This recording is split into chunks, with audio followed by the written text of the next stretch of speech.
Mes parents ont qualifié cela de « petit dîner » après ne pas m'avoir invité à l'anniversaire de mon frère. J'y suis quand même allé. Mon frère pensait que je n'avais pas vu son fils glisser l'enveloppe de 7 800 € en espèces manquantes de papa dans la poche de mon manteau. Je l'ai vérifié et je me suis figé. Puis, je l'ai discrètement glissé dans la veste de mon frère. 20 minutes plus tard, la police est entrée. Le gamin m'a percuté à hauteur de poitrine dans le hall d'entrée de la maison de mon frère, m'a entouré les côtes de ses bras, et a pressé son visage contre la laine de mon manteau.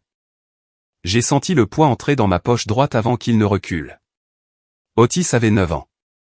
Ses cheveux sentaient le pop-corn de magasin de fête que Grady installe toujours dans un chariot de location pour ses propres anniversaires. Il a levé les yeux vers moi et a souri, avec un trou là où sa dent de devant était à Thanksgiving.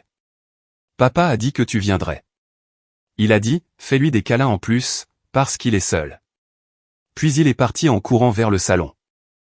Il a couru vite, de la façon dont les enfants courent lorsqu'on leur a confié une tâche, qu'ils l'ont terminée, et qu'ils veulent être ailleurs avant qu'un adulte ne puisse poser une question de suivi. Je suis resté dans le couloir. Des manteaux derrière moi, sur des crochets. Le manteau de laine noire de Grady sur le crochet du haut. La veste Carhartt de Randall sur le deuxième. Le caban prune d'Isa sur le troisième. 14 autres manteaux sur les 2 longs portants qu'Isa avait roulés depuis le garage. La fête était déjà bruyante dans le salon.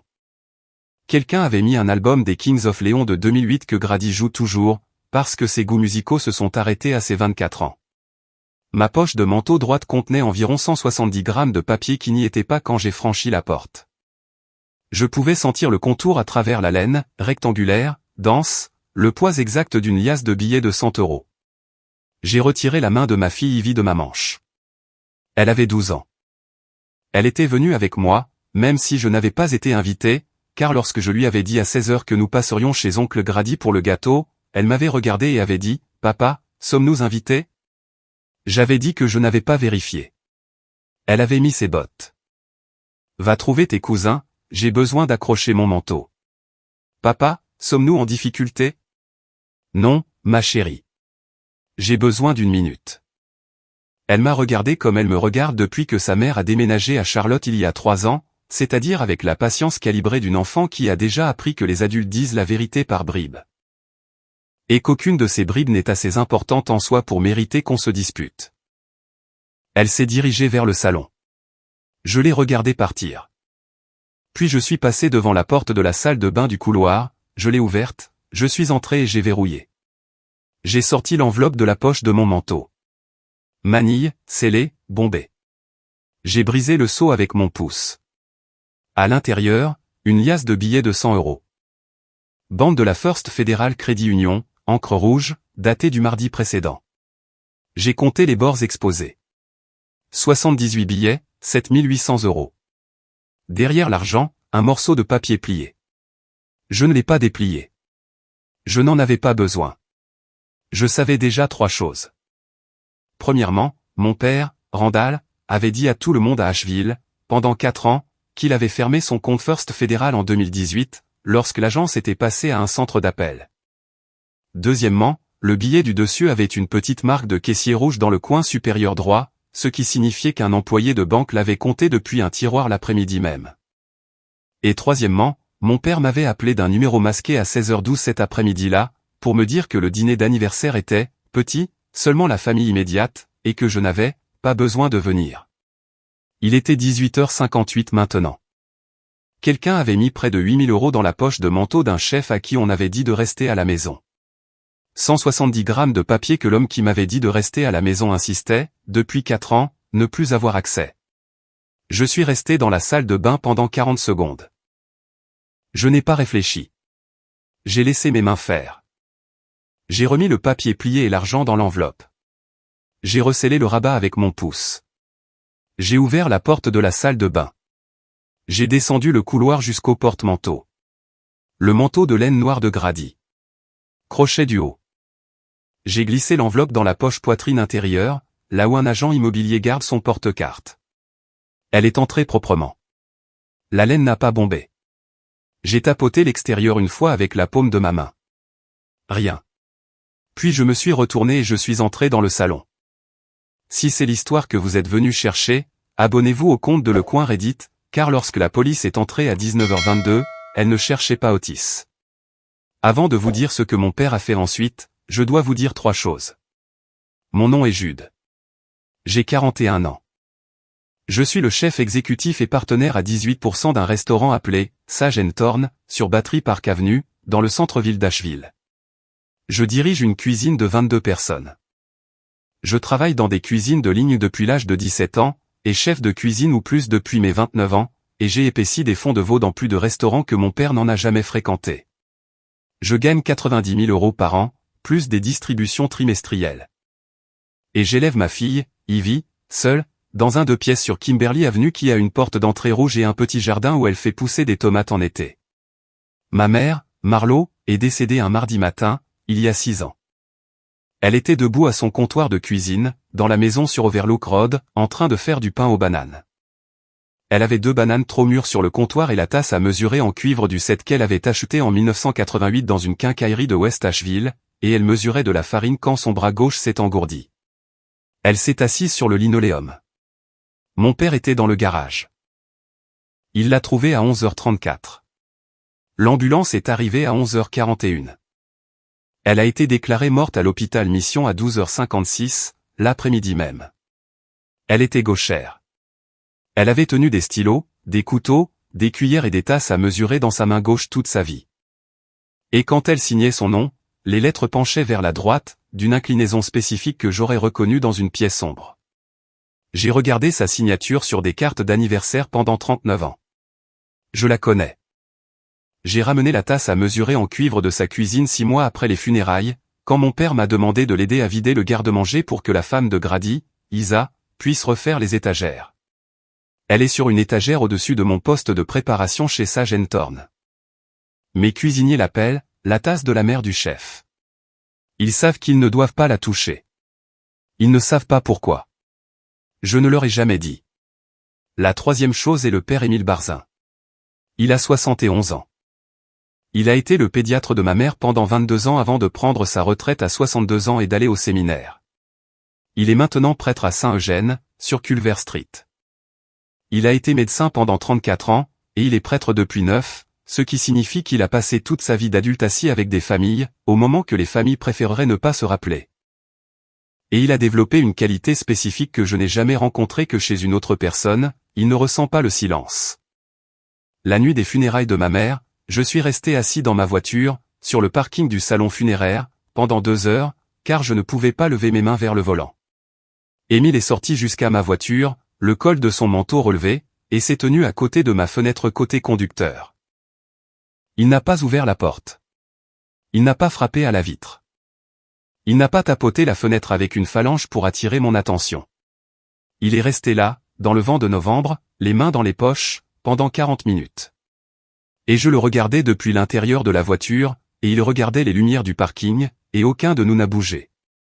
Quand j'ai finalement baissé la vitre, il a dit, « Je vais marcher jusqu'à ma voiture maintenant. Si tu veux conduire, conduis. Si tu veux rester assis, reste assis. Je ne serai pas loin. » Il a marché jusqu'à sa propre voiture. Il s'est assis dedans, le moteur éteint, pendant 1h30 de plus. Il faisait 22 degrés à l'extérieur et probablement 11 à l'intérieur, et il n'a pas allumé son chauffage une seule fois, car il ne voulait pas que je voie ses phares s'allumer et que je pense qu'il partait.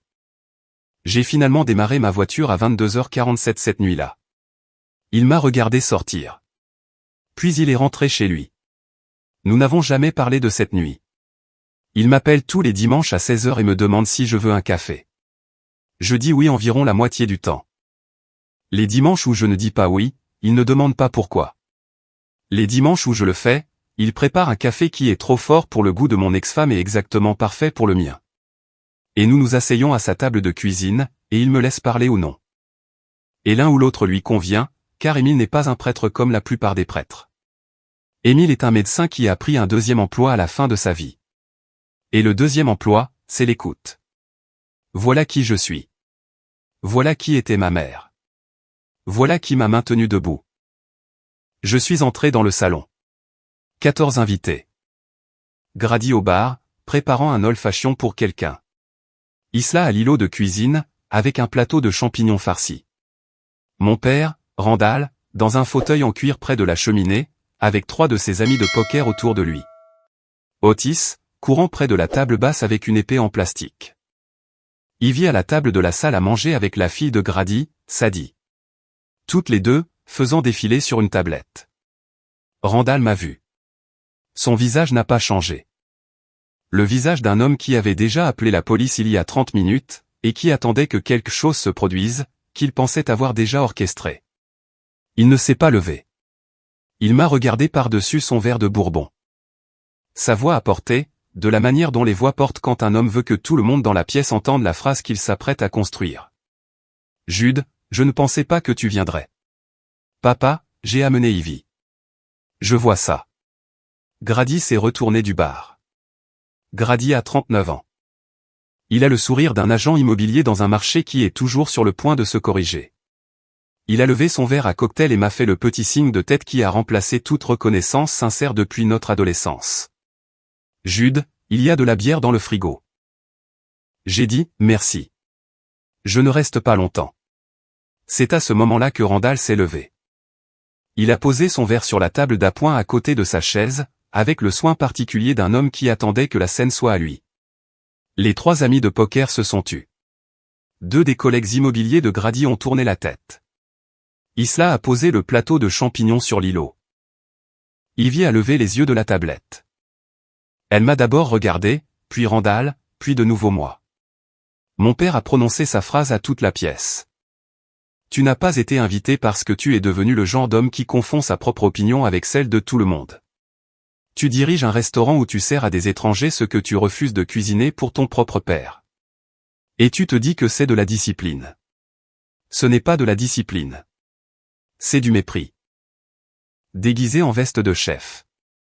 Tu ne t'es pas assis à ma table depuis le 4 juillet de Grady? Parce que s'asseoir à la table d'un autre homme t'obligerait à admettre que quelqu'un d'autre sait comment nourrir les gens. Rentre chez toi. Emmène ta fille avec toi. Les invités de Grady n'ont pas besoin de te voir debout dans un coin, fixant leurs assiettes comme un inspecteur de l'hygiène à une fête d'anniversaire. L'album des Kings of Leon jouait toujours. Quelqu'un l'avait baissé, je ne savais pas qui. Isla tenait toujours le plateau de champignons. Ses doigts étaient blancs sur les bords. Grady regardait le sol. Ivy me regardait. Son visage était très immobile. Je n'ai pas répondu. Je me suis dirigé vers la table des apéritifs. J'ai pris un champignon farci sur un plateau en argent. Je l'ai mis dans ma bouche. J'ai mâché. Le champignon était trop assaisonné. Trop de thym, pas assez d'échalotes, et la chapelure avait été cuite trop longtemps, ce qui signifiait que le traiteur les avait maintenus sous une lampe chauffante pendant au moins 20 minutes avant l'arrivée des invités. J'ai avalé. J'ai pris une serviette en papier. J'ai essuyé mes doigts. Les champignons sont secs, papa. Si tu comptes engager un traiteur pour une fête chez ton fils, engageant un qui comprend le timing ambiant. Je me suis retourné. Je me suis dirigé vers la salle à manger. Ivy me regardait toujours. Je lui ai fait un petit signe de tête. Elle est retournée à la tablette. Je me suis assis sur la 3e chaise. Je n'ai pas enlevé mon manteau. La pièce a repris vie, lentement. Quelqu'un a ri de quelque chose. Isa a reposé le plateau sur le comptoir. Grady est retourné au bar et a commencé à préparer un autre verre. Randall s'est rassis dans son fauteuil en cuir et a repris son bourbon. Sa main était stable. Il avait répété la phrase dans sa tête, il l'avait prononcée, et il attendait que la chose suivante se produise, qu'il croyait avoir également arrangée. Il se trompait sur la nature de la chose suivante. À 19h22, la sonnette a retenti. Isa est allée répondre, car Isa répond toujours aux portes. Elle a ouvert la porte, et je pouvais la voir depuis la salle à manger. Elle a reculé. 2 policiers en uniforme sont entrés dans le hall. Derrière eux, un homme en manteau de laine sombre, la quarantaine, avec un insigne à la ceinture et un petit carnet à la main. Isa a dit, d'une voix qui n'était pas la sienne, « Randall, il y a des agents pour toi. » Pas pour moi, pour Randall. Si vous êtes arrivé jusqu'ici, abonnez-vous au compte de Le Coin Reddit. Car à 18h40 cet après-midi-là, mon père avait appelé le service de police d'Asheville et m'avait signalé pour le vol de 7 800 € de son coffre-fort. L'inspecteur Merrick Locash est entré dans le salon, son insigne visible et son carnet ouvert. C'était le genre d'homme qui arrive dans une maison pleine d'adultes et qui ralentit la pièce par sa seule posture. Il a regardé Randall. Il m'a regardé. Il a regardé Grady. Il a regardé les amis de poker dans le coin. Puis il s'est retourné vers Randall. Monsieur Ashford, je suis l'inspecteur Merrick Locash, du service de police d'Asheville. Nous avons reçu un appel de cette adresse à 18h40 ce soir, d'un certain monsieur Randall Ashford, signalant un vol d'environ 7 800 € en espèces. D'une résidence sur Overlook Road. Monsieur Ashford a désigné son fils, Jude Ashford, comme suspect. Jude Ashford est-il présent? Randall s'est de nouveau levé. Son verre de bourbon était toujours dans sa main. Il ne l'a pas posé. Il l'est. Il est juste là. Monsieur l'agent, je veux qu'il soit fouillé immédiatement. Il était chez moi cet après-midi. Il connaît la combinaison de mon coffre. Il y avait accès. Locke ne m'a pas regardé. Il a regardé Randall. Sa voix était neutre. Monsieur Ashford, nous avons exécuté un mandat de perquisition sur la base de votre rapport. Avant de détenir votre fils, nous devons fouiller cette résidence pour trouver l'argent et tout objet connexe. Consentez-vous à une perquisition de cette maison? Étant donné que vous avez déposé le rapport depuis cette adresse? Randall n'a pas hésité. Il était toujours convaincu que c'était son moment. Fouillez où vous voulez. Fouillez-le d'abord. Fouillez son manteau. Il est arrivé du couloir. Son manteau est sur le portant. Locke a fait un signe de tête à l'une des uniformes. L'uniforme, une femme dans la fin de la vingtaine, s'est dirigée vers le couloir. Elle a décroché mon manteau du crochet. Elle a palpé les deux poches. Elle a vérifié la poche poitrine intérieure. Elle a vérifié les manches. Rien. Elle l'a remis sur le crochet. Elle est retournée dans le salon et a secoué la tête en direction de Locke. Le visage de Randall n'a pas bougé, mais sa main, si. Le verre de bourbon s'est déplacé d'un quart de pouce vers la gauche dans sa paume. C'est impossible. Il a dû le déplacer. Fouillez la salle de bain. Il était dans la salle de bain du couloir. Je l'ai vu. L'uniforme est allé à la salle de bain. Elle est revenue en 90 secondes. Elle a de nouveau secoué la tête. Locke s'est tourné vers Grady, qui n'avait pas bougé du bar. Les mains de Grady étaient sur la surface en marbre.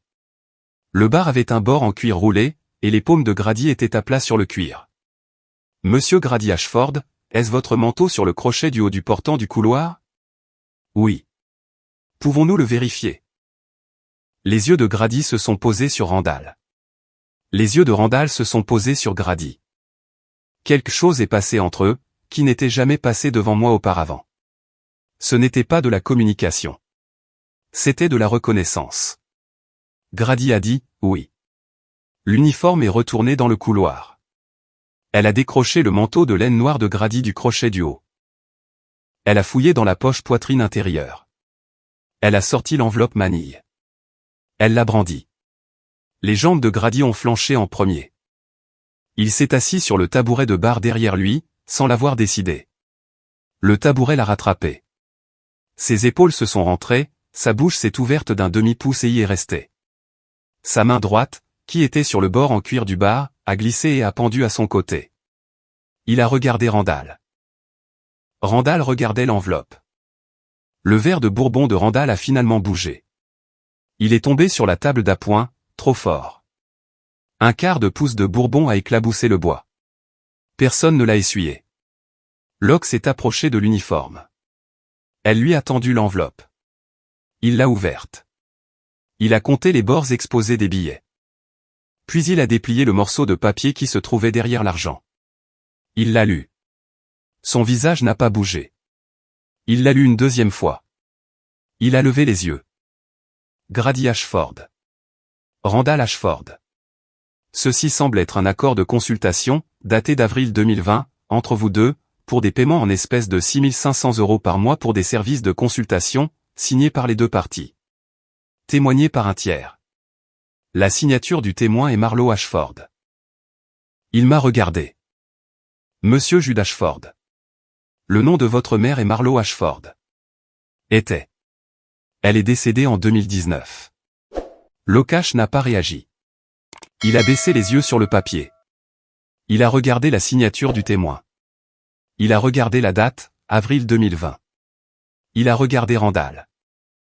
Monsieur Ashford, votre femme a signé ce document un an après la date de son décès. L'album des Kings of Leon était terminé. Personne n'en avait mis un autre. Le salon était silencieux, à l'exception du petit bruit d'Isa posant le plateau de champignons sur l'îlot, car ses doigts avaient finalement perdu la force de le tenir. Lokash a laissé le silence s'installer. Il était doué pour le silence. Cela faisait partie de la compétence. Il laissait Randall se parler à lui-même dans un trou qu'il avait déjà creusé. Et Randall, qui avait passé 39 ans de ma vie à se sortir par la parole de chaque coin dans lequel il s'était peint, a ouvert la bouche pour la mauvaise phrase. Ce n'est pas sa signature. C'est un faux. Quelqu'un a dû le falsifier pour me faire passer pour un mauvais. Lokash l'a regardé. Il n'a pas souri. Il n'a pas froncé les sourcils. Monsieur Ashford, qui d'autre dans cette maison aurait eu accès à un document que vous avez signé en avril 2020, et qui se trouve maintenant dans une enveloppe d'argent pour laquelle vous avez déposé une plainte à la police à 18h40 ce soir? Prétendant que votre fils l'avait volé de votre coffre-fort? Randall n'a pas répondu. Lokash s'est tourné. Il m'a regardé, son expression s'adoucissant d'exactement 1 degré, de la manière dont le visage d'un professionnel s'adoucit lorsqu'il passe d'un suspect à un témoin. Monsieur Jude Ashford, voudriez-vous me dire ce que vous savez? Je me suis levé. Ivy me regardait depuis la 3e chaise de la table de la salle à manger. Sadie avait posé la tablette. Isa s'était retournée. Grady était toujours sur le tabouret de bar. Randall était toujours debout. Je suis entré dans le salon. Je me suis arrêté au milieu du tapis. J'ai regardé mon père. La bande est de First Federal, papa. Tu as fermé ce compte en 2018. Les retraités ne retirent pas d'argent en liasse de billets au guichet. 22 mots. Le visage de Randall a fait 3 choses. Sa mâchoire, qui avait mené son visage pendant les 40 dernières minutes, s'est arrêtée. Ses yeux se sont posés sur la bande sur le billet du dessus de l'argent que Lokash tenait toujours. Sa main droite, qui avait posé le bourbon, s'est levée et a touché sa propre poitrine, juste en dessous de la clavicule, comme s'il vérifiait que sa chemise était toujours boutonnée. Tout son corps a semblé perdre 1 pouce de hauteur dans les 7 secondes qu'il lui a fallu pour comprendre que la bande était la chose qu'il n'avait jamais prise en compte. Lokash m'a regardé. Il a dit, vous saviez ce qu'il y avait dans l'enveloppe avant que nous ne l'ouvrions. J'ai reconnu la bande quand j'ai ouvert le rabat dans la salle de bain du couloir. First Federal utilise du ruban de banque rouge. Mon père prétend avoir fermé ce compte il y a 6 ans. Il dit à cette famille et à ses amis qu'il fait ses opérations bancaires en ligne. Ce n'est pas le cas. Il se rend à l'agence de Broadway tous les mardis depuis 2 ans. J'ai vu son camion sur le parking quand je me suis rendu au marché des agriculteurs. Je ne savais pas pourquoi. Lokash a écrit quelque chose sur son carnet. Et le contrat. Je n'ai pas ouvert le contrat dans la salle de bain. J'ai senti le papier derrière l'argent. J'ai remis l'enveloppe en place et je l'ai placée dans le manteau de mon frère, car elle ne m'appartenait pas et elle était clairement destinée à se retrouver en ma possession. Par quelqu'un qui voulait qu'on me trouve avec. Je ne voulais pas qu'on me trouve avec. Alors, je l'ai déplacée à un endroit où la personne qui l'a mise dans ma poche ne pouvait pas nier savoir ce que c'était. Grady a fermé les yeux. Il ne les a pas rouverts pendant 4 secondes complètes. Lokash s'est tourné vers Randall. Monsieur Ashford. Je dois vous informer que ce n'est pas la seule raison pour laquelle nous sommes ici ce soir. Le service de police d'Asheville a une enquête ouverte sur les crimes financiers vous concernant depuis mai de l'année dernière. 8 mois. Ce rapport que vous avez déposé à 18h40 ce soir était la première occasion que nous avions d'entrer dans cette maison avec un mandat. Nous avons saisi l'occasion. Veuillez mettre vos mains derrière votre dos. La main de Randall est passée de sa clavicule au bras du fauteuil en cuir. Il l'a agrippé. Il a regardé Grady. Grady n'a pas levé les yeux. Il m'a regardé. Je n'ai pas détourné le regard. Ils l'ont sorti de la maison à 19h44. Isa pleurait près de la porte d'entrée, mais sans faire de bruit. Otis était entré du salon et se tenait à côté de sa mère, lui tenant la jambe. Sadie était toujours à la table de la salle à manger avec la tablette. Ivy s'était approchée de Sadie et avait posé sa main sur son épaule. Elle l'a fait sans qu'on le lui dise. Elle a 12 ans. Elle a fait attention. Le deuxième uniforme est resté avec Grady. Locash a dit à Grady qu'il n'était pas arrêté ce soir, mais qu'il devait rester à Asheville et qu'il serait contacté le matin. Grady a hoché la tête. Il n'a rien dit. Locash est sorti avec Randall, menotté. La porte d'entrée s'est fermée à 19h47. Les 5 choses qui sont sorties au cours des 4 semaines suivantes sont des choses. Le contrat de consultation était l'un des 47 documents que la police a trouvé dans un classeur verrouillé dans le sous-sol de Randall au cours des 72 heures suivantes. Tous étaient des accords de paiement entre lui et divers entrepreneurs de la région d'Asheville pour un financement informel à court terme. Tous étaient en espèces. Tous étaient non déclarés. L'équipe de l'inspecteur Locash, en collaboration avec la division des enquêtes criminelles de l'IRS, a retracé 387 000 € de revenus non déclarés sur 6 ans. Mon père dirigeait une entreprise de prêt illégal depuis sa cuisine, depuis 4 mois après la mort de ma mère. Il avait utilisé la licence immobilière de mon frère Grady pour octroyer les prêts, déguisant les commissions en frais de consultation, déduits de ses déclarations de revenus. Grady a été arrêté à son bureau de Chestnut Ridge un mardi matin à 9h14, sorti menotté devant 2 clients qui s'étaient présentés pour une consultation de mandat à 9h15. L'un des clients a pris une photo sur son téléphone alors que Grady était chargé à l'arrière du fourgon. La photo est apparue sur un blog de surveillance des agents immobiliers à 16h cet après-midi-là. Le visage de Grady était flasque. Il regardait le sol. Sa cravate était lâche. Au-dessus de la photo, la légende disait simplement « L'agent immobilier Grady Ashford de Chestnut Ridge Realty arrêté en lien avec une opération de prêt en espèces non déclarée de 387 000 €. Le blog comptait 11 000 abonnés dans la communauté immobilière de l'ouest de la Caroline du Nord. Le mercredi après-midi, la société de courtage de Grady avait retiré son profil de leur site web. Le vendredi, le panneau sur la porte de son bureau avait été enlevé. La commission immobilière de Caroline du Nord a suspendu sa licence le lundi suivant.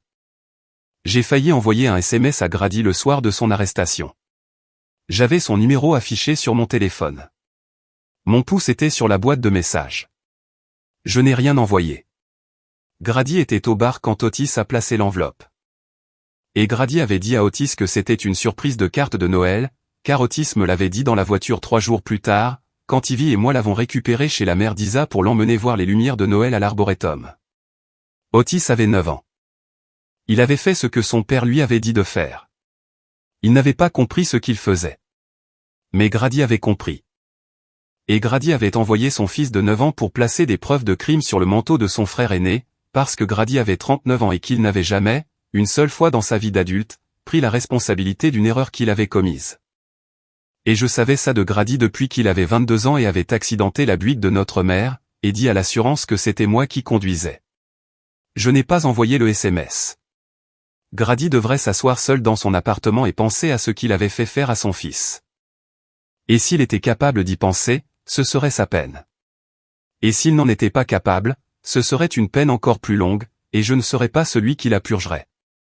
Isa a demandé la séparation de corps 11 jours après la fête. Elle l'a fait parce que les relevés bancaires assignés du compte professionnel de Grady ont révélé des paiements mensuels de 2 200 € à une femme nommée Cadence, au cours des 18 derniers mois. Isla n'avait jamais entendu ce nom. Cadence était une assistante juridique dans un cabinet que Grady utilisait pour les clôtures. Isa s'est rendue au cabinet le lendemain de la sortie des relevés et a demandé à parler à Cadence. Cadence est sortie dans le hall. Isa n'a pas élevé la voix. Elle a dit « Savez-vous que Grady est marié ?» Cadence a dit « Je le savais. Je suis désolé. » Isa a hoché la tête une fois et est sortie. Elle a déposé les papiers de séparation cet après-midi-là. Otis et Sadie sont allés vivre avec elle, chez sa mère à Weaverville. Otis a commencé à demander tous les soirs, à l'heure du coucher, s'il avait fait quelque chose de mal à la fête d'oncle Grady. Isa me l'a dit lors d'un appel téléphonique 3 semaines plus tard. J'ai dit à Isa d'amener Otis chez moi un samedi. Elle l'a fait. Je me suis assis avec Otis sur le porche arrière et je lui ai dit qu'il avait fait exactement ce que son père lui avait dit de faire, et que rien de cette nuit n'était de sa faute. Et que les adultes demandent parfois aux enfants de les aider avec des choses qui ne sont pas ce qu'elles prétendent être, et que c'était la faute des adultes, pas des enfants. Otis a hoché la tête. Il n'a pas pleuré. Il a dit, oncle Jude, est-ce que grand-père va être en colère contre moi? J'ai dit, non, Otis. Grand-père ne va pas être en colère contre toi. Grand-père va être dans un endroit où il ne peut être en colère contre personne pendant un certain temps. Otis a de nouveau hoché la tête. Puis il a demandé s'il pouvait voir le potager.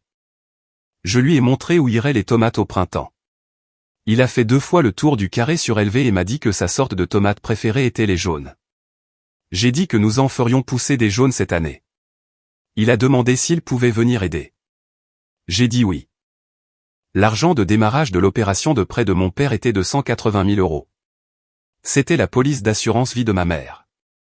Elle était censée être établie en fiducie pour ma fille Ivy, selon une lettre manuscrite que ma mère avait laissée dans sa boîte à bijoux, que j'avais trouvée 6 mois après les funérailles, et que j'avais supposé que mon père honorait. Car il m'avait dit que la fiducie était en cours de création par l'intermédiaire de son avocat. Ce n'était pas le cas. Il avait encaissé la police. Il avait utilisé l'argent comme capital pour son opération. Mon avocat a déposé une demande de restitution contre ses avoirs gelés et a récupéré 147 000 des 180 000 originaux. La fiducie d'Ivy a été établie la même semaine, selon les termes que ma mère avait écrits à la main sur la lettre que j'avais gardée dans un dossier dans ma commode pendant 6 ans. La fausse signature sur le contrat de consultation n'était pas la seule falsification. Les enquêteurs ont trouvé 9 documents supplémentaires dans le classeur de Randall, où il avait signé le nom de ma mère en tant que témoin ou co-signataire, tous datés après sa mort. La succession de Marlowe avait été clôturée en 2020. Rouvrir une succession clôturée n'est pas simple. Mon avocat l'a fait quand même. Le tribunal des successions du comté de Buncombe a rouvert le dossier au début de février. Chaque document que Randall avait utilisé avec le nom de ma mère après sa mort est maintenant sujet à examen, et tout revenu ou actif qui a touché ces documents est sujet à récupération. Ce processus prendra 2 ans. Il est déjà en cours. La dernière chose était plus petite que les autres, mais plus grande pour moi. Mon père prétendait être diacre à Concorde Baptiste depuis 4 ans. Il ne l'était pas. Il ne l'avait jamais été. Il disait aux emprunteurs qu'il approchait qu'il était un homme d'église, pour qu'ils lui fassent confiance. Lorsque l'histoire a éclaté localement, le pasteur de Concorde Baptiste a publié un avis public sur la page Facebook de l'église, clarifiant que Randall Ashford n'avait jamais occupé de poste dans leur congrégation et n'était en fait pas un membre. La publication a reçu 211 commentaires en 24 heures, la plupart d'entrepreneurs de la région d'Asheville qui avaient emprunté à Randall dans les années qui ont suivi la mort de Marlowe, disant qu'ils avaient cru qu'il était diacre et lui avaient accordé leur confiance sur cette base. 2 de ces entrepreneurs ont déposé des plaintes pénales supplémentaires. L'inspecteur Locash a ouvert 3 nouveaux dossiers à partir de la publication de l'église. J'ai failli aller à Concorde Baptiste le dimanche après la publication, pour voir si le pasteur savait autre chose. Je ne l'ai pas fait. Je suis allé au cimetière de Riverside à la place. La tombe de ma mère était sur la colline ouest. Je n'y étais pas allé depuis 5 mois. Il y avait un petit morceau de papier plié sur la pierre tombale, lesté d'une pierre. Je l'ai ouvert. Manuscrit. 2 mots. Je suis désolé. Pas de signature. Je l'ai remis sous la pierre. Je ne savais pas qui l'avait laissé. J'ai appris plus tard que c'était Isa. Olisté m'a appelé un mercredi après-midi à 14h17. Olisté a été le partenaire de poker de mon père pendant 22 ans. Sa voix au téléphone était fatiguée. Jude, ton père a 68 ans. Il va en prison. Son avocat dit qu'un témoignage de ta part, disant que vous et lui n'aviez pas parlé d'argent depuis des années, et que tu n'étais au courant de rien de ce qu'il faisait, réduirait l'exposition de sa peine. Il ne te demande pas de mentir. Il te demande de dire ce qui est déjà vrai. J'ai failli dire non et raccrocher. Je ne l'ai pas fait. J'ai laissé sa phrase flotter dans l'air un moment, car Olisté était dans la maison de mes parents pour les fêtes depuis mes 19 ans. Et Olisté avait mangé les biscuits de ma mère et ri des blagues de mon père, et je lui devais au moins la courtoisie d'une vraie réponse. Olisté, as-tu déjà emprunté de l'argent à mon père? Silence. Combien as-tu emprunté, et quand l'a-t-il récupéré? Olisté a raccroché. J'ai posé le téléphone sur le comptoir de ma cuisine chez Sage Thorne. Mon poste de préparation était en face de moi. Au-dessus du poste de préparation, sur l'étagère, il y avait la tasse à mesurer en cuivre de ma mère. Je l'ai prise. Je l'ai pesé dans ma main. 170 grammes de cuivre froid. La poignée était usée là où son pouce était passé pendant 34 ans. Je l'ai reposé sur l'étagère. Je me suis retourné vers le bac à farine. Ma liste de préparation de l'après-midi prévoyait une cuisson de focaccia pour 240 portions, qui devait commencer dans 20 minutes. Et j'avais un cuisinier de ligne qui était en retard. Je n'avais pas le temps d'être en colère contre Listet. Je n'avais pas le temps d'avoir pitié de mon père. La pâte devait être commencée. C'est ça, une cuisine. Dimanche matin, 4 semaines et 2 jours après la fête. Cuisine de Sage & Thorn. 7h14, le restaurant n'ouvrait qu'à 11h. Personne n'était là, sauf moi et Ivy. Ivy m'avait demandé jeudi si elle pouvait venir m'aider à faire la focaccia du dimanche.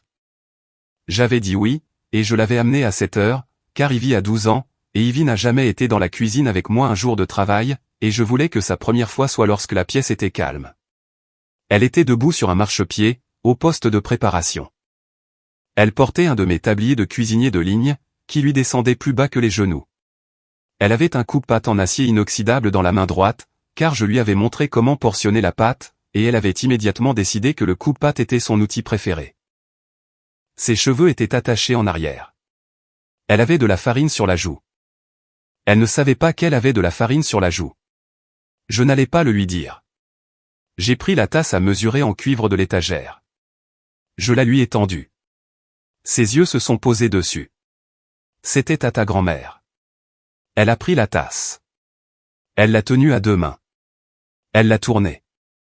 Elle a regardé la petite bosse sur le bord, là où ma mère l'avait fait tomber en 2003, quand Grady l'avait bousculée au comptoir de la cuisine. Ivy ne connaissait pas l'histoire de la bosse. Elle l'a regardée. Elle m'a regardé. C'est du cuivre? Oui. Pourquoi ne l'as-tu jamais sorti avant? Parce que je ne savais pas quoi en dire. Elle l'a tenue pendant encore 5 secondes. Puis elle l'a posée avec précaution sur le poste de préparation, à côté du bac à farine. Elle a dit, on peut faire du pain aux bananes avec. J'ai dit, un jour, pas aujourd'hui. Aujourd'hui, c'est focaccia. Elle a hoché la tête. Elle a repris le coupe-pâte. De l'autre côté de la ville, mon père était dans le centre de détention du comté, sur Broadway, en attendant une mise en accusation par un grand jury pour des charges étatiques et fédérales. Grady était dans son appartement sur Merrimont Avenue, car Isa avait déménagé avec Sadie et Otis et avait pris la maison. La maison de Chestnut Ridge était sur le marché. Il n'y avait eu aucune offre, car le mot s'était répandu, et aucun acheteur ne voulait de l'adresse qui avait été sur le rapport de police. Le cercle de poker de Randall s'était dissous. 4 des 6 membres s'étaient avérés être des emprunteurs. 2 d'entre eux étaient maintenant des témoins coopérants. Ma tante Cordelia, la sœur de mon père, ne l'avait pas appelé depuis 29 jours. Elle m'avait appelé le 2e dimanche de février pour prendre des nouvelles d'Ivy. Je lui avais dit qu'Ivy allait bien. Elle avait dit, je sais qu'elle va bien. Je voulais t'entendre le dire. Puis elle m'avait dit qu'elle déménageait à Boone à la fin du mois pour vivre près de son fils, et qu'elle ne viendrait plus à Asheville pour les fêtes. Elle a dit, je suis trop vieille pour continuer à faire semblant, Jude. Je t'aime. Dis bonjour à ta fille de ma part.